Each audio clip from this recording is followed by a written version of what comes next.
Over to you. Okay, thanks, Tara. Good morning. My name's Paula Berry, and I work in the Performance Technology and Reporting Unit at DCEO. And so Tara's asked me to just do a quick overview for everyone so we make sure we know exactly how to exit clients, and not only exit them, make sure that we have like optimal performance outcomes that go along with it, because the main thing that Tara wanted me to talk about today for our grantees is that the exit drives a lot of different performance outcomes for WIOA. And on top of that, well, I have a PowerPoint here I'll go over, and I just made this very, very general.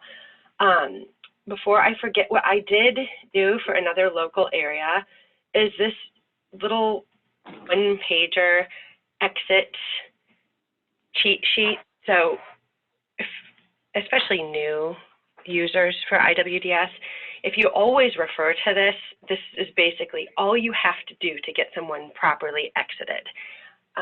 So I'll go back to the PowerPoint. The main thing we need to get across today is that exiting someone on your clients on time when you haven't served them is a huge part of WIOA law.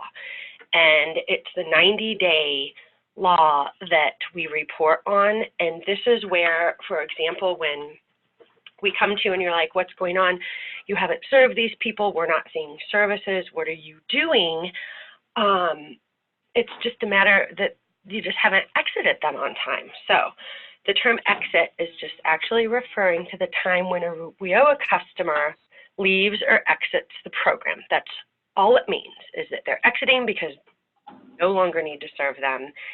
And the only way you can do this isn't by closing services and opening follow-up.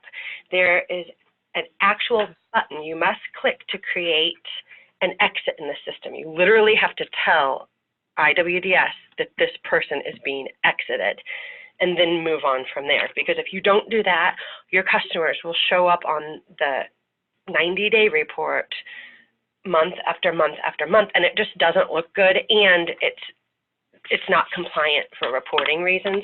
So that's why we run those reports, and we're constantly on top of this exiting issue. And so when should I exit a customer? And it's WIOA law requires you to exit your participants once they have not received a service in 90 days and you don't have any services planned. In other words, just because they might be talking to you every couple months randomly, if you're not really serving them, they just can't hang out in the program because they might want a little more case management. That's done in follow-up. We have to get them exited. Okay, so the thing where it can be confusing with exit dates are that oftentimes people are like, well, I need my exit date to be this, but no one ever enters the exit date. The exit date is what you enter for their end date of the last service, because I know you all know how to open and close services and put the end dates. So the system sees that and knows that you never have to worry about entering a separate exit date. It's the date of their last service. So it's automatic. The report that we run when we can identify our grantees out there who have customers that have no exit date, and we can see when they're not exited and they haven't even had a service for 90 days or more. So everyone can run this report. I mean, if you think you might have missed a service or missed exiting someone, you can run this report yourself. So you do it ahead of time, like proactively, so we don't have to look it up and say, please exit them. What are you doing? So how do I make sure I'm exiting my customers on time? You would run, and it's called the Days Since Last Active Service Report in IWDS. So, and I can do a screen share of this at the end. So on the staff menu, go down to reporting, and after you click reporting, you'll go to this huge reporting menu.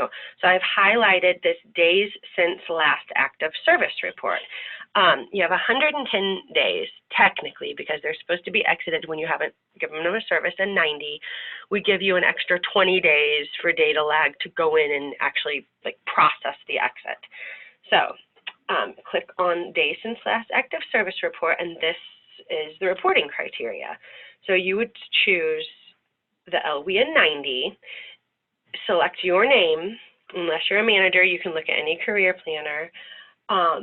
Of course, it's WIOA, and I always do 111 because that will put you at exactly customers who have not received a service in that time frame. I mean, when it gets up to like 110, that's not a big deal. Once you're going to still have to ask me to exit them once you let them go 120 days. So that's what you want to try to avoid and to just remain compliant. So always use your 111, and that you'll catch them all, anyone who you haven't given a service to.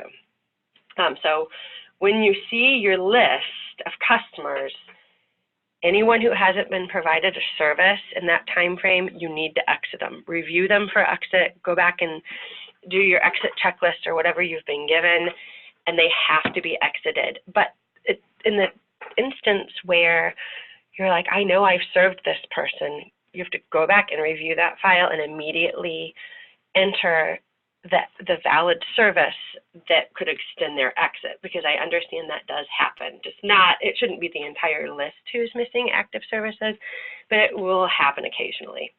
And everyone, I mean, doesn't get everyone exit on time. They may be calling in, and I know sometimes you guys have to submit your exits for review by someone else, so that might be a reason they don't get exited on time, but at least you know you have your own report of customers. So this is a quick basic checklist. Does everyone know how to exit someone? I mean, I won't spend a lot of time on this. I know some of you do know how to exit, but do you want me to go through this? I would like, yes, if we can, please. Okay. Yes, please. And guys, make sure you're as interactive as possible, because like we said, this is for you guys to get. So any questions you have, now is the time to kind of get in and get them. And I'm going to do a screen share. So based on my list, that cheat sheet I gave you, and you all should have it, it's just one page if you want to print that. So this is a basic IWS checklist. You would add any of the credentials that are earned. I'm going to go through and do this live. You need to update their employment, which I know you guys do when you're receiving their new employment or not. I know it's a lot of youth, so a lot of times you're just going to be looking for their credentials. And number 3, review their measurable skills gains. So this isn't, the time of exit isn't necessarily the time to have to go in and add all your measurable skills gains. Those can be done daily, every time you realize, and it's so much easier to do it like real time than to have one more long list to go in and update when you're exiting your customers. And then services, this is the most important. You will not be allowed to exit from IWDS. You won't be able to click the exit button until all of their services are closed, because if you think about it, this is why you're exiting them. All their services are closed. They don't need WIOA services anymore. They've completed the program for whatever reason. Sometimes I know you can't find them. They're not even trying to work with you anymore, but other times it's because the program ended. You've done what you can and they're moving on. So then you update the general. Can I ask a question real quick? Yeah. This is Sarah from Peoria Public Schools. I just wanted to double check regarding case management. Is that considered a service that needs closed? Because I know we follow up for a year with case management, but yes, I will get we to still that. want to exit them from all the other services, but I just wondered if you leave case management open or? That's a good question. So case management is actually a service that's active. You use case management when they're an active participant. We have a service called follow-up that you use after you exit them to document your follow-up. So case management you will close just like a training service when you go to exit them.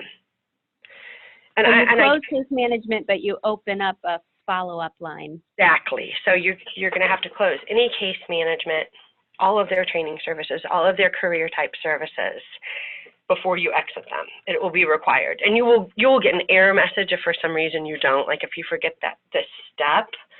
And I see the confusion because follow-up does seem like a case management service, but it's different because it happens after exit. Okay. Exit is when the clock stops as far as how we report to DOL. So that's why it's such a big deal. The only way all of these people are ever reported to the federal government is by their exit date. So they think if we don't exit them, we're just trying not to report their outcomes in a way.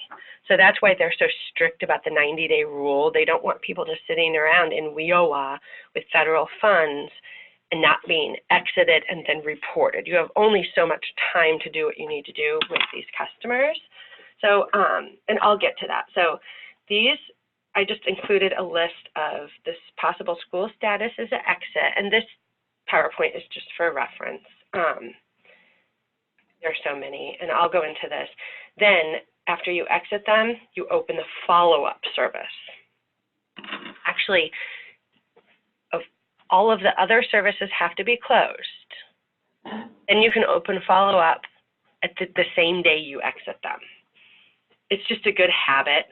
Even, I mean, usually you contact them with follow-up, but you want to open it up so you know you're in the follow-up phase, and then you can add episodes and all of your case notes every time you talk to them during follow-up. So I said it's just like entering any other service. It's nothing different, but it's happening after you exit them, so you can document your case, how you're following up with them, because it's required. And then you'll report the day you open the follow-up and every time you follow up and get a hold of your customer for the following year. So what I was going to do next quickly is just exit someone in test, and as well as what I included in the handout is called Chapter 8. It's part of our IWDS exit manual. If you are ever, something happens in the system that you have a question about when you're exiting them, you get some error message, it is literally screen by screen how to even look up a customer, and it's like 70 slides, and you can use it for a good reference. I just don't think we have time to go through everything today, and I can do it in test. So I have a customer, so you know how to search your customer.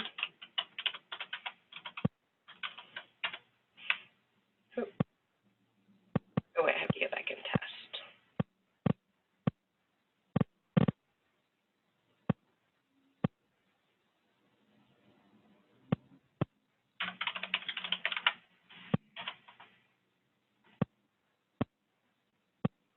Okay, so I am going to exit Lewis Leonard, and you know how to get in. So what you do, what I always do first is to list all of his services, and I see that he had an apprenticeship open, occupational classroom training, case management was closed. This is an older customer, so we'll close the apprenticeship, and we can just make their exit date. You can do 90 days ago, but we can just do, since there is room for data lag. If this is where, if you don't exit them within the 110 days, the system will say contact systems administrator. It's been too long. So then that's when you have to send the customer name and all of that information to me, so we review them and exit them since it wasn't done in time. Oh, gotta close it. And then we'll say he had a successful completion. Okay, so there's still an open service of his occupational classroom training. This is just an example. I'm sure that there could be other case management services and things going on. Hello, I have a quick question as far as exiting in occupational training. The training is going to occur, like the class training, and then there's that credential they get at the end. Well, what if they completed training but did not get the credential? Do you still exit or close the service as successful or unsuccessful? So if you have a customer who you know did not complete their classroom training, or they didn't pass it and didn't get their credential, you would close it unsuccessful. Okay. Does that make sense? So even a little bit. So even if they completed all the training, they went to class every day, they went to the end, they just took the test and did not pass the credential, it's still unsuccessful. I would say so for this reason, because what the system and what we're reporting to the feds is that we're not reporting the unsuccessful. If they got, and here, that's a good example, because if they went through their entire occupational classroom training and you closed it and all you saw were good report cards and good reports, you wouldn't know at the time closing that they're not going to pass the test for the credential that could be a week later in certain occupations. So if all you have is documentation stating that they did a good job through that training, it could make sense for you to close it successfully, although not usually, because no matter what you choose for that reason, all the system looking at to determine their performance outcome, their success in that, is the credential. So in other words, we don't report to the federal government and to determine performance by grant by what you choose is successful or not. Does that make sense? Yes. So honestly, you could put whatever you want there and it's not going to have anything to do with your performance outcomes for WIOA. What we have looked at before, though, we run a report to try to figure out why there are credentials when the trainings have unsuccessful completion statuses, and then why people mark their occupational skills training, for one example, as successful, and then like you could have 7 occupational skills training for a grant, and those statuses, there are 5 that were successful, so why only 1 credential? So it would seem to me that a successful occupational skills training matches up with the credential if the credential is done at the end of that training. Does that make sense? Okay. Yeah, so mark them down successful if they've pretty much got the credential, and unsuccessful if they did not. Yes, and if you don't know at the time that you're closing that service how they do on their credential on the test, then if everything can be validated through case notes, just so you know. Right. There's going to be gray areas with all of this because you're dealing with different classes and kids and time frames. So whenever you case note something like that, you're always covered. You have a reason for what you did, and it's impossible to go back and remember if you're ever asked about it. I mean, it seems at the time you would remember, but I mean, a year later when they're done, finally reported in performance, it's really hard to remember. So that's how I would do it, unless you have a case. Okay, thank you. Now, do you also, isn't it also possible that if they do not pass their credential and they're able to retake it, we can still exit them as completing the class, but they have that year in follow-up to get their credential? Well, exactly, and that's what I have another quick presentation on follow-up and all of those outcomes, and I'll show you exactly where, as far as performance goes. So say you exit them and you have to close that service and they're an unsuccessful completer for that occupational skills training that they did when they were with you. So during follow-up, say they're like, okay, I was so close, I'm going to do this on my own. This is just an example.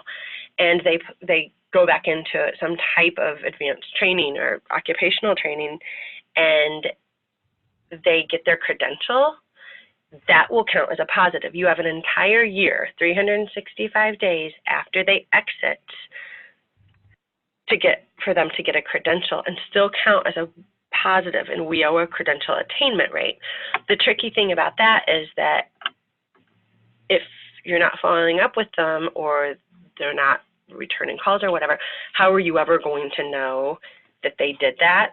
I mean, there are ways through through the school and things like that. But as far as those occupational skills training and advanced training or college degrees, you kind of pretty much have to find out from them, and then they just have to provide you that documentation. That's why follow-up for youth is so important. So that's your outcome right there. They have an entire year to get their credential. And I have all of this documented on the next presentation, but then again, a high school diploma alone, remember, does not count. So if they just get their high school diploma and you exit them because you can't do anything else for them, they're not receiving any more services, they need to either go on and get themselves into some other type of or occupational skills training or post-secondary education or employment in the next year, and then they will count as a positive. So the high school diploma or GED alone is not a standalone credential. They have to have that in combo with employment or get themselves into another training. So I'll get into that on the next post-outcome. It gets complicated, but really you just have to know you have a lot of ways to get these outcomes. So now, and we all know how to, I know you guys know how to enter credentials because we do it all the time. So he's not exited yet, and I haven't entered any credentials because I'm just now going to exit him, and I'm just making this up. He was successful, so we'll say he got his occupational skills training, and then copy of certificate. Okay.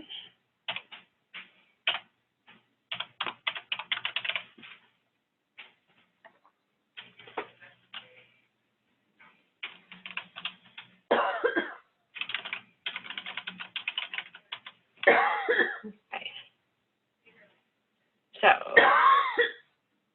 once you add that, it doesn't automatically just go over to this exit control panel. And the reason is that you could add all types of credentials. You could add credentials that aren't industry recognized, but they are part of the whole training, like some of the safety courses we talk about. So it doesn't automatically just move over to this exit screen. So that's why it's so important to pick it on the exit, because you're picking their actual industry recognized credential. And then you can see it on the exit, and now we can exit them. Say he's not employed yet for this example. High school graduate, and then of course, this is the list I included in the PowerPoint. If you know when he's exiting that he is already found another advanced training, or if he got himself in college at exit, then that would be your school status at exit, not attending school, high school graduate. And it could be because we could use the exit reason because he did what he needed to do, what the program was intended for. He attained his credential. Then you have the instances where you cannot locate them. That's not necessarily a negative either, because if they have a job in the at some time after they exit in the second or fourth quarter and wages are uploaded, there's their automatic positive for the employment rates. And then if he is already going to have his credential in this example. So just because you can't locate them, if you document this information in program, you'll still get your positives. Okay, so if you can see on the PowerPoint, I don't know if you even printed it out, but reasons like deceased, health, medical, institutionalized or incarcerated, or reserve forces called to active duty, if you know of any of those exit reasons, those will remove this customer from performance, because obviously, how are you supposed to really serve him with WIOA funds when they're incarcerated or unable to even work or go to school because of a health or medical reason? That just has to be documented. So, okay, so this will say he attained a credential, diploma, or certificate, and the exit is updated.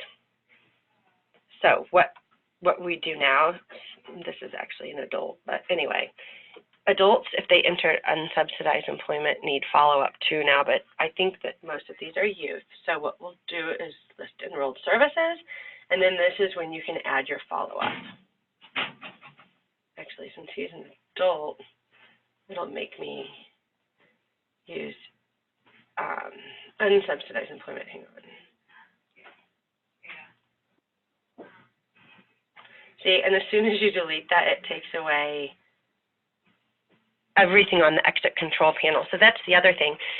When you guys as clients aren't exited within that 90 days or 110 days, and then, but you've done everything. You've like updated their credential, entered a follow-up, closed services, have his employment there, all of that information. When it comes and say you've exited them or you missed something and I have to re-exit them, the second I remove that exit, all of that information is removed. It can easily be added. It's just one more step that makes it kind of tedious, if you ask me. So,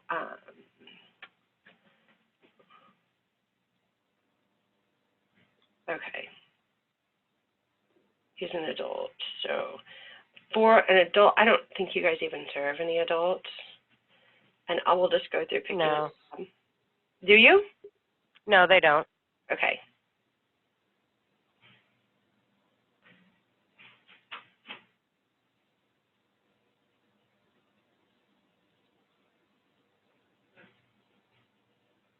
Okay, so now I'm going to exit him.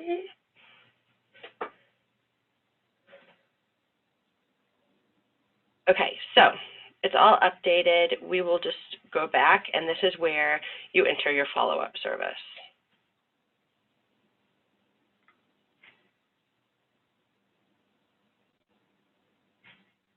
And it gives you your exit date. You can use the exit date for a follow-up service. It should let me, but we'll see. This is test, so he's an adult. But for a live person, if you have a customer, I can pull them up really quick, and I have a youth I can show you. But I know that in the manual, it tells you exactly how to enter a follow-up service. You just do it exactly like you do any other service. This was a bad example, but I wanted to show you an adult for post-exit follow-up reasons and how he could be taken out of performance. So I will now, like, I think most of you have questions about the follow-up post-exit outcomes. So one quick question. Sure, just interrupt me anytime because I know it's hard when you're not sitting there at your desk with your own customer. So go ahead. So I had a couple customers that or participants that they exited and they're not coming back. They just, I mean, there was other issues, other things that were happening. So I exited them like you showed. I put the exit date and all that, and then I just added a case note saying that you know, this participant is no longer in the program, that they have you know, case manager has attempted to follow up with, you know, multiple times, and participant has not responded. You didn't enter a follow-up for him though? So now I have to go back and put this follow-up stuff for them too? Yes, and here's why. Because for youth, and it's in the contract and it's WIOA law, all WIOA youth exiting must have a year of follow-up. So okay. Even though you have those case notes out there, if we run a report, well, which you can see their services, we could see that all of your youth have, if you have 6 youth in that status, oh, they didn't even open a follow-up service for this youth. Now, if we were to go in and read your case notes, it's like, oh, she was doing follow-up. There was just not a follow-up service opened. See, these services drive everything. And like I said, case notes are very, very important. They need to be linked with the service. Otherwise, it's not reportable, see? Okay. So then I'll have to do the post-exit follow-up episode, add an episode into the enrolled services, and just continue every, 90 days, put participant is not responding, you know, just a general thing that they're not coming back? Unfortunately, yes. And for customers like that, I mean, the day they exit, they could say, don't call me. You still have to open a follow-up service and document that so we see that you tried as a follow-up service. I mean, Okay. it's a reporting requirement and the follow-up has to be open. Otherwise, we'll just think, oh, they just didn't do it. And so we do understand that sometimes they say, stop contacting me. But DOL law still states that for youth, sometimes they change their mind, apparently. Right. We're supposed to still be trying to get them engaged in that last year. And so maybe if you even call them 10 months out or 11 months, and that's their post quarter 4, that's when their wages count. If they didn't get a credential, you have up until like the 11th month to try to find out if they got a credential. Okay. So performance goes with WIOA, performance goes so far out, and that's another reason it's really important for your own performance. Okay. And so, and they are developing new policy on maybe some type of reasonable expectation of how many times you really need to be told, stop calling me, before you can document that in the post-exit outcomes. You know what I mean? Okay. So, yeah, I understand that's a case, but for your own records, always open that follow-up. Now, also, I mean, just to clarify, whatever we do in iWigs, whatever I exit or do in iWigs, it has to show up on Illinois workNet, right? It will automatically connect with it, right? Certain things sync up, certain things don't. So yes, the exit information syncs with Illinois workNet, so it'll show in Illinois workNet. Okay, because we can talk about it later, but there seems to be some kind of like glitch because I see it on my end, but you guys, a lot of times, when like Tara looks at some of our stuff, it's not there. And she sends like an email, oh, this is not updated when it already was updated. You know what I mean? Because, okay, so it will show up in workNet, but you're saying you have definitely entered your exits in IWDS and you're not seeing them in workNet? Because IWDS is the place you need to do it. Right. Okay. Well, she's saying she doesn't see them. She's saying, I have to find the email while I was out on vacation, saying that she didn't see any updates since, like, you know, let's say, for example, July or August when the last update was done, you know, in October. But are you doing the date? Remember, you have to do your episodes. Are you doing new episodes?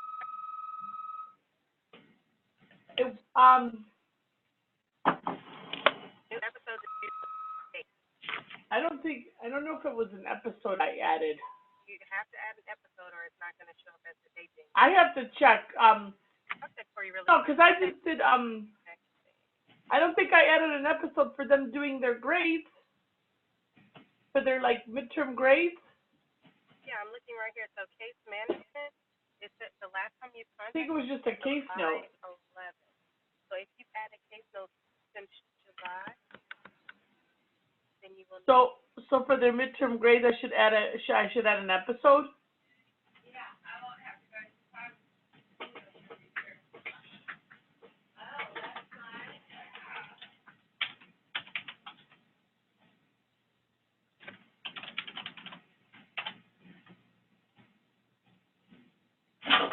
time. So what are you missing? What records are you not seeing that you think you should?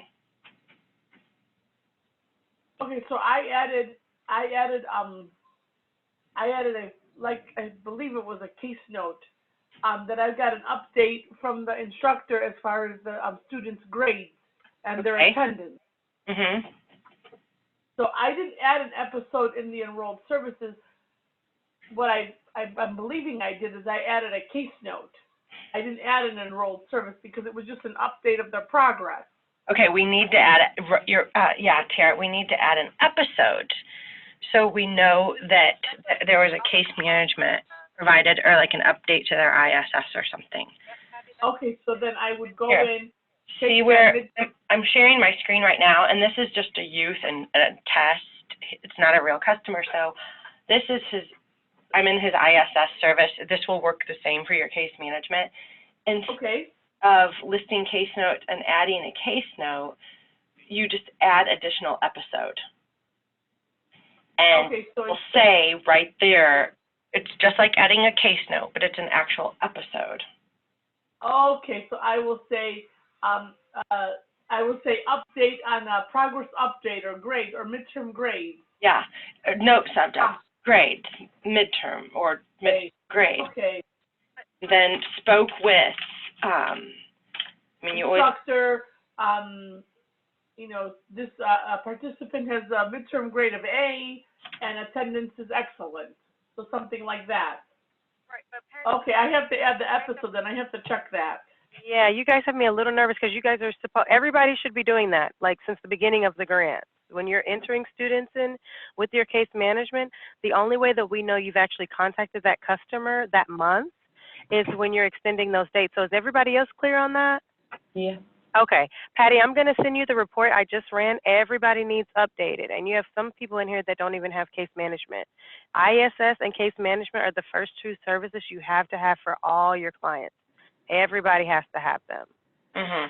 So they're So Patty, what grantee? Who are you with, Patty? With Erie House. Okay, Erie. Okay. What I would do. So Tara, when we get off the call, we can run that report. I'm sending it to you guys now. I'm just going to put all of us on the same email. Okay. Okay. And then just sit down, and I would just do nothing else but just go through each one and make notes once you see your case note, and then you'll just have to go back and open, if there's no ISS and case management, and just kind of duplicate your case notes by adding episodes, and they'll be all updated. That's all you have to do. Right. What I have to do is go to the ISS and add what I just told you is about the midterm progress report. Good. Yeah. I thought you didn't even have an ISS open. So I have the ISS. All that's done. It's just adding. I never added an episode to the ISS. All I did was add a case note saying that Johnny Smith is doing well, and the instructor reported that he has an A. Good. Well, at least that's what I did. I added a. This is no problem. So just do printable case notes. I would print those case notes out, highlight the dates, and go back to your ISS and add an episode for every single one of those. So that's okay. Deal it all. So okay. But does everybody know how to run that grants by participant report? Because that's the report I'm talking about. Does everybody know how to do that? Yes, ma'am. This is Michael Thompson. Hold on 1 second, Michael. Does everybody know how to run the grants by participant report? Because that's the report everybody should be running on a weekly basis or every other week in your organization. That's an IWDS. That's not an Illinois WorkNet. Here, I can run it real quick. Yeah. Is anybody on the phone that does not know how to run it? Please speak now so we can get you that information. Show it one more time because okay. I don't remember. And then Michael will get to you. I can do a quick screenshot of this. Michael, we're coming. I just want to make sure everybody's clear on that first step so we're all on the same. I mean, I can send out exactly for this. Just they should be running it. We talk about this all the time, so I'm just alarmed that it's like. Oh, this is okay. Yeah, it's right there. The participant by grant report with services, because everybody should have services. Yes. Okay, I know what you're talking about. So when you run that report, that's where the report I just sent you in the email is that's what I ran, and it shows the dates on there. Yeah. Okay, I have to. Okay. So everybody should be running that report. Not adding the episodes to the ISS. What I did is I added them as case notes. No, you added them to the case You probably added them to the case notes, but you didn't extend your date. You didn't add the episode to your case management. That's the problem. Okay. Yeah. But I just sent it to you, so look at it. Okay. And then let us know. Patty, instead of going straight over to that blue left-hand rail and click case notes and add case notes, go below it, and it's a button that says add additional episode. Then that will make you add a case note. So don't just go right over to the left. Click the button, and that will put a date on there, so you get credit, and we know that it's a an actual date. Okay, I was just doing a case note, and I figured, okay, I'm adding an update, but it wasn't an actual sort of, so you could see an actual case management thing, episode. Okay, I understand now. Is just go to that customer, like I said, and click case notes, and then do printable notes, and print off everything you did for the ISS, and you'll have a list right there to copy them into the episodes. Okay, I'll check it as soon as we're done. Call me if you have any questions, or Tara. Okay, so I'll go through this really quick. I think Michael had a question from Skill. Oh.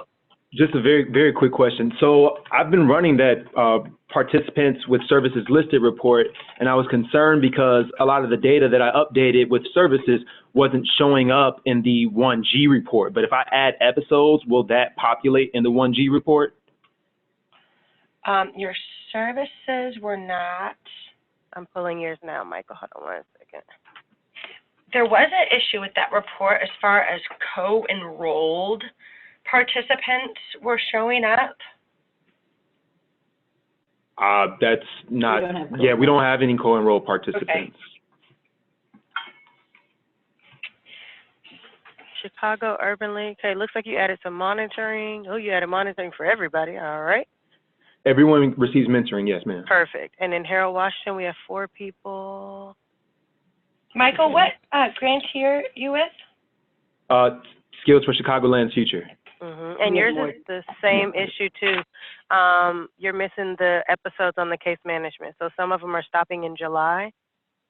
Oh. Some do stop. Some of them are stopping in September, July well, that's again.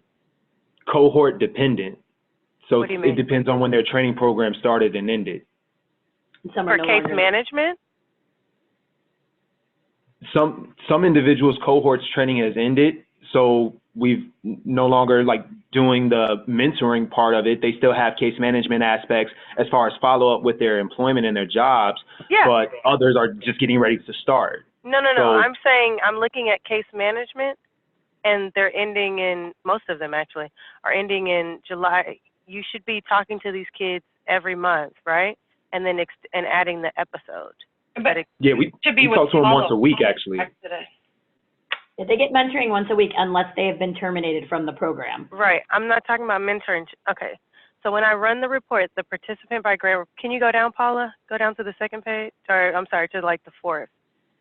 Keep going. And stop. Keep going. Oh, I think you passed it. Go. Sorry, go down. Going down further. Yep. Yeah. Go down. And you can just stop at the first client. Perfect. Okay, so you see where it says case management, the 3rd service, right? The last date is July, right? Yeah, we need that. That's the first. So if I add an episode, that extends that date. Exactly, and we should see it for every month. So that's what I'm saying. For most of your clients, I went all the way down the list. Most of them, even you're probably doing the work with them, but it's going to appear as if you haven't done anything. You see how we look at the dates? And really somebody could say, hey, for Tanya Adams, you haven't done anything with her since July. And you're like, no, we've, in August we've added, this, that, or the other. Oh. That's what we do. But take also, I'm looking, you shouldn't have 2 Oh, sorry. No, you're fine. Transportation. Okay, Yeah, so you just gave her 1 transportation and then gave it once again? Yeah, I don't know. So Tania Adams was not a customer that I worked with, but if you scroll further down, you'll see that I only added the 1 transportation, just kept it open for the duration of the training period. Exactly. So for the ones, even if you haven't, you guys are responsible for this cohort. You have to go back and delete that transportation because what happens is you'll have 20 transportation. Yep. And if you can't, because in Career Connect, you're not allowed to. If you can't delete them, just give me a call. I can delete them. Okay, thank you. Awesome. Hey, quick question, Tara. Quick question in regards to the transportation. Now, they just exited on 10/16/19. So, Michael, you might not be able to. Yeah, you probably can't do that one. I can do it right now. I mean. So if you guys are, for anybody that's listening, if you pull, that's why this report is so important, and you guys really have to stay on top of it. I know we sound just like, just old ladies just hammering over the same thing, but it's so important that we stay on top of this because it can get out of hand very, very quickly. and then we'll be trying to exit 40 people and put them back in the, and it becomes a cluster. So our thing is, you should be running this same report, the participant by grant with services report, all the time, to where you're constantly knowing, hey, you know, I need to add this, or if you can't do something, let Paula know, let me know, let Jim know, someone, so that we can help you. Right away. Yeah. Because the thing is, like right now, like Betty, or I don't know, Becky, no, Patty. I have all these names. So right now, it'll take a little bit of time to catch up when you hit list case notes and then print them, but it's better than having to do that for like a year for 10 of them. Right, I'll start with the active students, and then the exit ones, I'll go back and check them, because I see that even Tara said some of my exiters are still showing up as active when I've already taken them out. Mhm. So Michael, you guys clear on that over at Skills, what we need? Yes, ma'am. Okay, and then like Griffin, he has an ISS but no case management. So just look at that. Everybody pull that report today, look at it. Like I said, ISS and case management are definitely services that every single client has to have, you know. It's just, I don't want to call anyone out, but Michael, what's your last name? And I'll see if that same person is showing up on this 90-day report. Thompson. Tom. And I mean, it's not calling me out, to be honest. I mean, we have a training scheduled next week. I mean, at this point, there's no excuse, but personnel turnover and really a lack of knowledge. This report is updating like that, because now I know that when I see these, it's probably just episodes, because I would look at this and be like, oh, and what are they doing? And then it's really just that you just need to go update all those episodes. And then just add, and some of them just need case management added. Yeah. So this might be it looks like everybody that you added on 9/23, they don't have a case management service. So that makes it easier. Yep. But okay. If you, just run this report. Can I ask a question in regards to transportation? Yep. Wait, I just want to make sure Skills, so you guys you're good to go, right? I just want to click out of your report. Yes, ma'am. Episodes is a lot of this I'm doing off intuition from Career Connect. So episodes is not a factor in Career Connect. So I wasn't aware that wasn't something that's captured when you run the report. But now I'll go through each service, add an episode for each service, and make sure it's sent it out to present day. Yeah, and just the case, but remember, like I said, everybody that you entered on 9/23, add case management first, because they don't even have that one from 9/23. So you got to do that initial. I'm sure you talked to them about something during that initial, meeting. Yeah, we definitely did. Question though, so because we wanted to get all this updated before the report, which is why it was concerning to us that the 1G report was not showing everyone enrolled and all the services and that who was enrolled in school and everything. So, if we have any issues, can Mike reach out to you today? Because he's going to have to go through and update all this today so that 1G report is accurate on our, on the report that we have to send you today. Yeah, I'm about to pull your 1G report. Hold on one. All right, Michael? Yes, ma'am. I'm in your customer right now. So just go to their services, and if you list case notes and then hit printable notes. Okay, so anyway, there's 9 pages of them. But if you pull that up on a second screen or something, then you can just go right back to their services. And I believe, I think those case management notes should be, some of them should have been attached to the ISS, some maybe case management. But regardless, if you just go, say, case management, and you talked to them in September and maybe yesterday, add additional episode. See, I think a lot of people are just going over here to get their case notes in, and that does work. It shouldn't even work like that, but sorry, it does. And so add additional episode. It says it right there. Need to add a case note. Okay, that's what I'm trying to do. And then this is when you do your subject and your case note, and they'll all appear. So an episode is just a case note? Yep. Nothing fancy. I don't like how it allows you to skip that. Well, as I've been entering services, though, the page automatically comes up to that case note page, and I add a case note. And it's still not showing up on the 1G report. So is it that initial, you have to do another case note after the initial case note of the service? No, this case note that you attach with the episode, add additional episode, should be go back. You're going to have to update your date. See, it thinks it's a same day service, so you're going to have to go back to like what you did in August or September and add a date and your case note. I mean, I can do it for you right now if you give me one, but and then they'll have the date for an episode like you actually provided a service. If you just skip that step and go straight to case notes, add case note, it's not attaching it to that service or that case. You can do that at any time. I mean, you can add case notes at any time, but really we want to add episodes for same day services. Okay. All right, does anybody else have any questions? Yes, I have one in regards to transportation. I heard you say during conversation.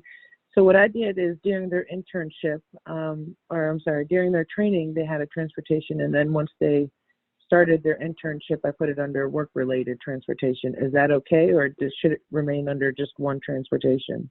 Wait, why did you switch it? Well, they were receiving it because of training initially, and then when they completed training, they went into internship. So it went from academic services transportation to work-related transportation. Okay. And is Yeah, because you had them certified for training and career services. So in my mind, that's why we have transportation listed under both of those tracks. If that's how you guys have it set up in the grant, Tara. what is it again? I'm sorry.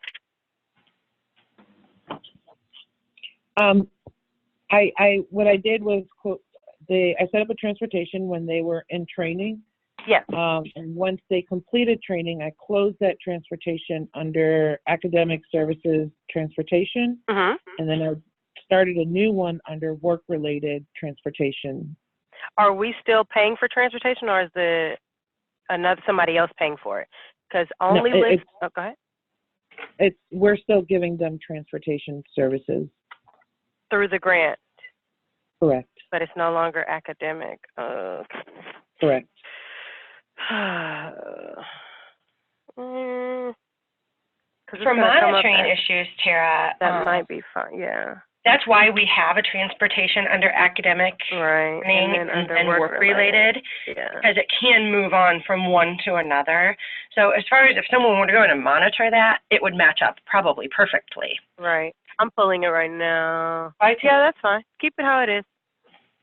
Okay. I just want to see.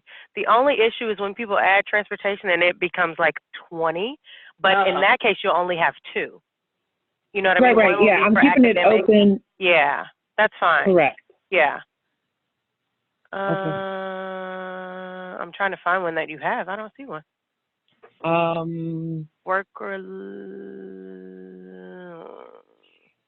I believe I started doing it with 1 or 2 of them, and I wanted to make sure that was okay to I see pre-apprenticeship training. Please take that out. That is, no one should be putting pre-apprenticeship training services. You're talking for me? Yep. When you put, oh, sorry, no, wrong person. That's your old grant. Why is that in there? That should not be in there. Can you tell Dawn to take that out? Pre-apprenticeship training. Ooh, should not be in there. Where's I believe they fixed that before. I know, it didn't take, I guess. Do you want me to do it real quick? Please, because that is a huge DOL finding.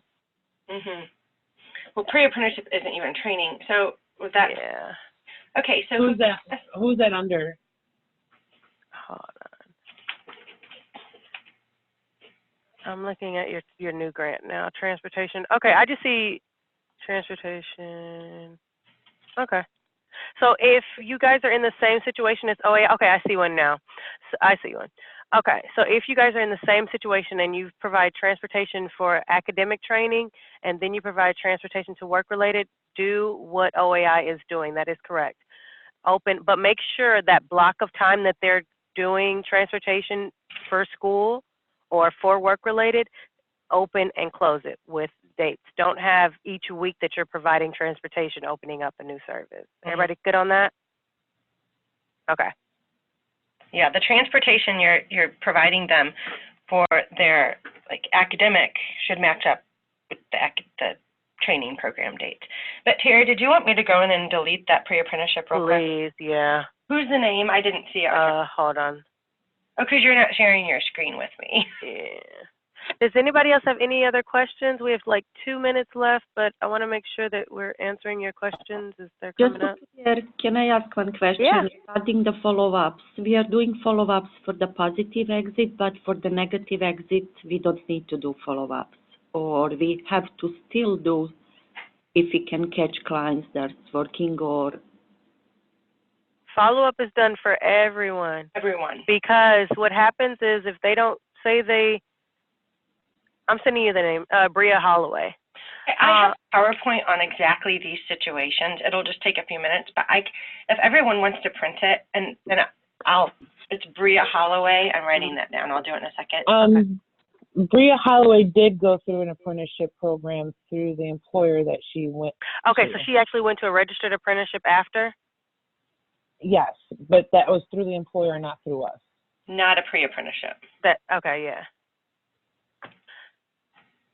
So then we do leave that. So if she went to a registered apprenticeship after completing this pre-apprenticeship training, that's fine to keep. So that's what you guys are saying? Yeah, she went through the internship with us. She went to Chicago Magnesium where they offered her an apprenticeship program. But this is under you guys' pre-apprenticeship training. Then no, that shouldn't. Yeah, because we didn't provide the didn't provide the apprenticeship training. Okay, yeah, so we still need to remove it. Okay.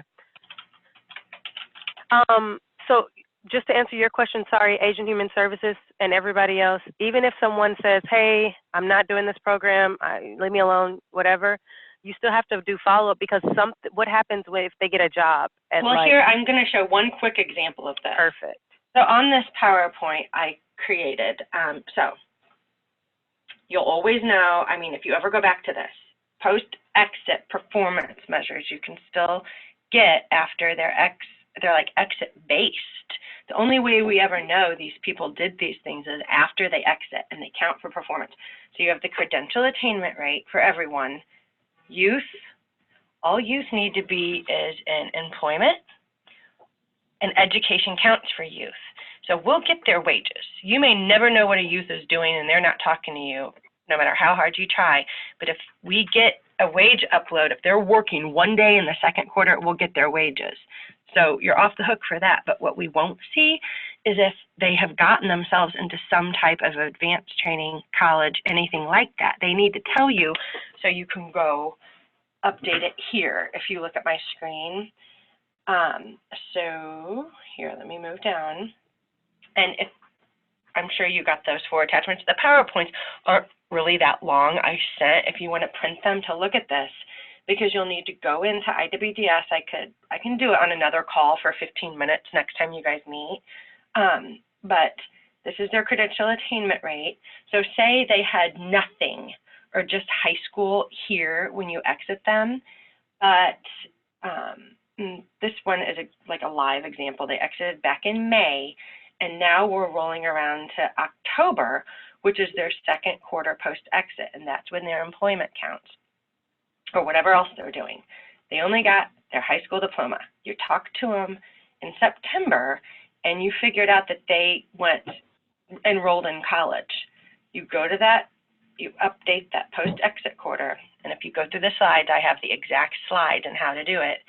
And then there you go. They're positive for credential. Moving on to October, you talk to them. For youth, they don't have any wages. They're not working whatsoever, but they tell you they're still in college, and you go in and update, say, post-secondary education, that'll automatically go into this post-second exit quarter and give you their employment education rate positive.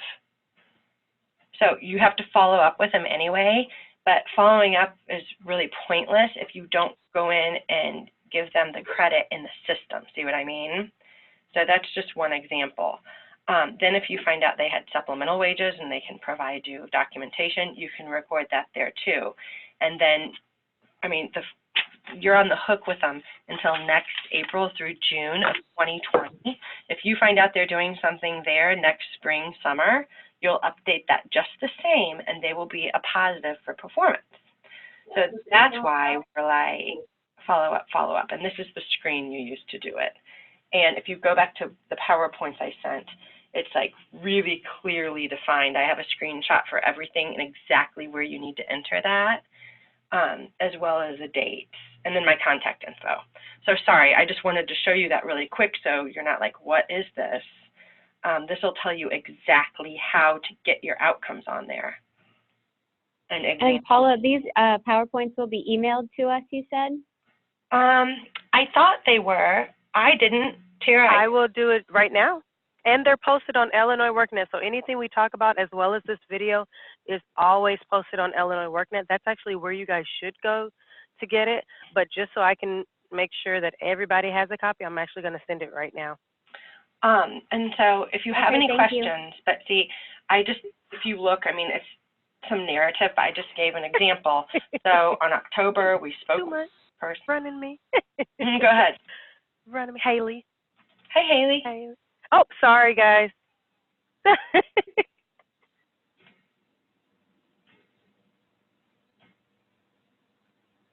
Sorry, I have to leave the meeting, but thank you so much. Sure.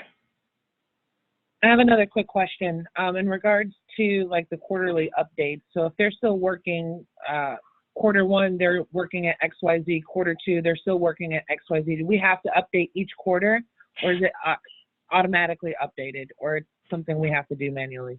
If employer XYZ is not supplemental, like if it's someone who reports wages, which most of them are, we will get their wages. They'll be uploaded through IDES. But if you know they're like self-employed or just in an apprenticeship where those wages, certain federal employments where those wages are subsidized, they're not reported to DES, then that's where you need to go do the supplemental wages because they do count, just so you know. Okay. But for youth, remember you have education too. So correct. There's like two different ways to get, I mean, all of your people are going to be in the employment education second quarter, fourth quarter, and then since you guys are mostly providing occupational training, they're all going to be in the MSG and credential. So the other important thing to remember is just because they got a high school diploma, standalone, that does not count, but they do have a year to get themselves into some, after they exit, to go into employment on their own or some type of post, college or advanced training. So just so you know, when you're spending time talking with them, try to find out those key elements for performance. Okay. Now, if we're unable to get their like pay stub or anything like that, but they told us, hey, I'm working here, how many hours they're working, is there something specifically that we need to track that, or for supplemental? It's just a verbal conversation. No, you mean if they're like self-employed, if it's all supplemental? No, if they say, hey, I'm working at Walmart, there's nothing reported, but they say I'm working at Walmart, I just started last week, I'm making $15 an hour. Can we go in there and update those, upon exit or after exit? No, because with Walmart, we know that Walmart reports their wages, right? So we're going to get their wages in a wage upload if they truly are working. And if they're just telling you that, I mean, yeah, you have to get their employment information. But if they say it's somewhere like Walmart, you're going to get those anyway. So if they truly are, even for one day in that entire quarter, they're going to result in a positive for that quarter. Okay. It's just like the self-employment. If you can get a 1099 or some type of proof of that, and I know it can be difficult, but most often it's not supplemental employment. They're working at an establishment, at a corporation, or organization, or an entity actually that reports their wages. So we're going to get those in a wage upload for those quarters where they're working, and you're good to go. I just want to make it clear that there's other ways around that for youth, but it's not uploaded. We have to enter it. That's why those screens are set up like that. If they're not working, I mean, there's not even a measure for what they're doing in the third quarter after exit, but what you will provide follow-up for is like reference to other like services that you might not be able to provide at the moment, but to keep them working. And the people that you know that you exited who were in post-secondary school, you really want to follow up with them to see if they need anything to keep going through that school. It's just, yeah, it's a lot. Performance goes out really far. So I know I've gone way over. Are there any more questions? But like you said, Paula, and I'm going to send them out right now.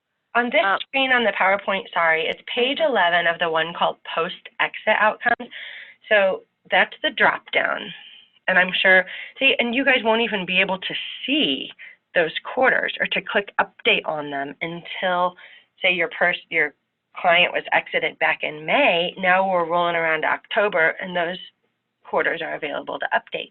And when you do, I have highlighted the outcomes that count for those advanced trainings that will give them the positive for the employment education measures. So just so you know. Sorry, Tara, go ahead. No, you're fine. I'm just saying everybody, the PowerPoints are in your email now, and also they're posted online, and this video is posted online. And there's Paula's information. In that little exit cheat sheet. What was it? This is very simple, but then at least if you're like, why aren't my credentials showing up on this exit screen? I know I've entered them. Well, you have to go back and pick the exact credential that was the industry recognized that you're exiting them with.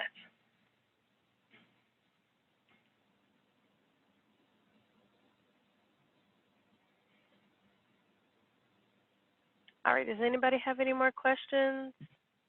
If you do not get this email from me, please contact me, because that means you need to be added to the email list. The title of the email is The Exit PowerPoint by Paula Berry. And if you have any questions, please let me know. I want to make sure you guys get this information. Okay.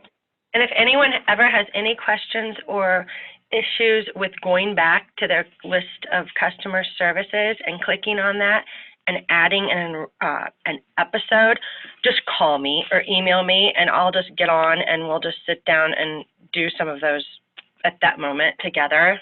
Just get them all updated. And everybody will always know to go straight to the bottom, not to that left rail. I would like to just disable that, but yeah.